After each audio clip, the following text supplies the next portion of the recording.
Have you ever wondered who the NBA's most paranoid player is? Well, you're in for a treat because today we're diving deep into the life of one of the league's most fascinating and misunderstood athletes. Here's a player who's always looking over his shoulder, worrying about who might be watching him or trying to steal his secrets. Some say he's just being cautious, while others believe he's completely lost touch with reality. So grab your popcorn and get ready to explore the world of NBA's most paranoid player. In the Knicks' home venue, MSG, security stopped Brett Klein after he began recording. Guards can be heard requesting IDs and then informing the man, "We know you're in the building whenever you come in here," in the footage. They wouldn't offer Brett any details when he questioned why he had been stopped. Why does it matter? With the involvement of around 5 guards, Brett was instructed to continue, but to be cautious. He has never explained the abuse.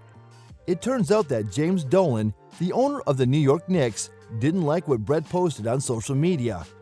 Brett said, "Sell the team," referencing Dolan's involvement in a band. As a result, Brett was flagged as a Code 3 by the Knicks face recognition system at MSG. This instructs guards to approach the person and scare them by claiming, "We know you're in the building." James Dolan has 6 codes for anybody who offends him. Although Dolan is receiving a lot of criticism for this, he has done much worse things in the past. Dolan's father, who founded a billion-dollar cable firm in the 1970s, gave him the Knicks. 2 years after his son left drug and alcohol treatment, he appointed him CEO. They have been the poorest team in the NBA and the top 5 worst since reaching the finals in 1999. They may celebrate the fewest playoff victories by a wide margin. Being a Knicks fan stinks, but James Dolan's treatment of individuals is the reason why the supporters despise him. As a Knick, Carmelo Anthony had the most peculiar experiences. Dolan hired spies to monitor his player. Long-range microphones were targeted at Melo by 2 audio technicians who were positioned on the opposite side of the court. Record every word Carmelo Anthony says when he's on the floor and the bench and transmit the recording immediately to me. Dolan instructed them. How unsettling is that? Also, he employed someone to go wherever his head coach, Mike Woodson, did. He was dubbed the Woodson Observer by a reporter. Despite the coach even meeting with his family and friends, the employee wouldn't leave what was inside. The situation felt awkward and unsettling. It seems to sense that the top coaches and high-profile free agents would choose to avoid New York. Tales like these led Katie and Kyrie to pick the Nets over them, and when Steve Kerr became a coach, it led him to choose the Warriors over the Knicks. Being a fan, though, is terrible. A longtime supporter who urged Dolan to sell the club sent a rather scathing email only to get a vicious reply. "You're a depressed person, Mr. Bierman. My best guess is that your life is a complete wreck. You probably made your family unhappy, and you could even be an alcoholic. Start supporting the Nets in the meantime because, guy, the Knicks don't want you." The elderly guy is listed in the Knicks face recognition system, so I promise he will never be able to attend a game again. Dolan employs equipment that is intended for terrorists and criminals on legitimate Knicks supporters. Code 0. Refuse to accept. A fan who urged Dolan to sell the team to his face is on the list and said, "That's disrespectful. I tell you what, enjoy them on the television." VIP Code 1, the only reliable code. It features individuals like Tracy Morgan, who never criticizes Dolan, and Pete Davidson, who often attends sporting events. Code 2, Security Conscious. As Spike Lee is a code as well, the building security is aware that he is there. He was a Code 3 until he created a huge commotion at the arena and appeared on national television to protest. James has been bothering me, but I'm not sure why. Code 3, Speak with the fan. Brett Klein, one of our members, wrote, "Sell the team" on Facebook. We will approach it from this direction. But why is that? Please implement face recognition for us. But why, you ask? We just want to imagine once again that all fans must go. The guards are even aware of the reason they are detaining him, but they have been instructed not to reveal it. All right, that's reasonable, but I want to know precisely what it is, he replies. They aren't the problem, however. The majority of these guards despise having to do this.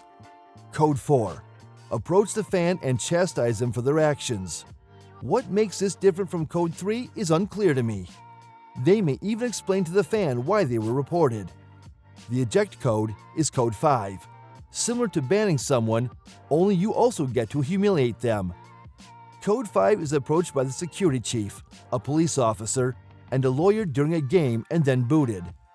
Michael Rappaport, an actor, is included. He used to have courtside seats, but he became frustrated when security personnel arrested Knicks legend Charles Oakley in 2017. Dolan's appearance was disparaged as resembling a hobbit by Rappaport in his opening line of defense, which is quite accurate. However, after giving the New York Knicks owner that trophy, they have turned into mortal enemies.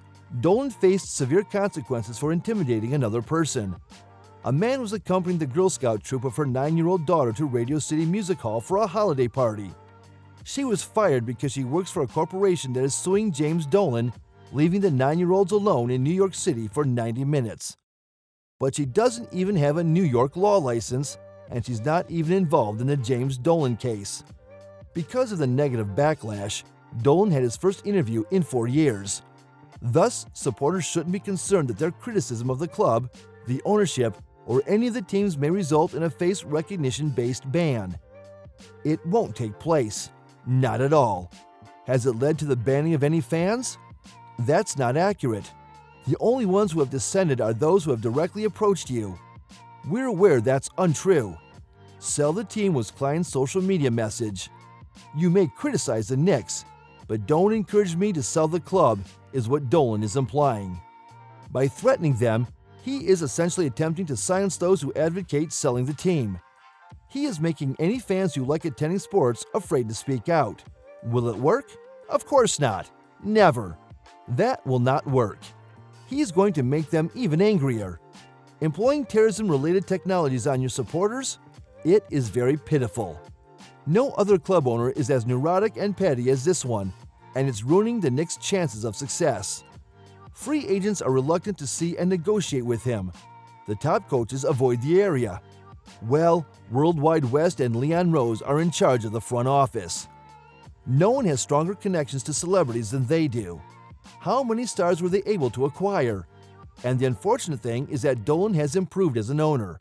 The Knicks are notorious for overpaying players like Allen Houston and making terrible transactions like Eddie Curry when he initially took control. He soon understood that he shouldn't direct the front office. Consider that. But he has now changed into a team leader that casts a poisonous shadow over the team. He is destroying things in a whole new manner. He has already enraged the neighborhood press. Since they are so cautious, the Knicks send a staff member to every player interview. Other teams don't experience it. Remember the significant news conference held after Jalen Brunson was acquired? Indeed, there wasn't. Even reporters weren't invited to the occasion. They were fearful. I can assure you that I will either be barred from attending Knicks games or that I will somehow be stopped for creating this video. But since it's horrible, people need to be aware of what's happening. Huge congratulations to Ethan Strauss. Go to House of Strauss and subscribe to his podcasts. He conducted most of the research and inadvertently broke this news. The NBA commissioner called an emergency meeting 24 hours after this individual essentially alleged that the NBA was rigged in a Reddit post. You can check that out. We hope you enjoyed it and gained some new insights into this exciting NBA trade. Now, we want to hear from you. What do you think about the most paranoid NBA player? Let us know in the comments section below. And don't forget to like this video and subscribe to our channel for more NBA content and analysis. Until next time, keep following your favorite teams and players, and we'll see you in the next video. Until then, peace.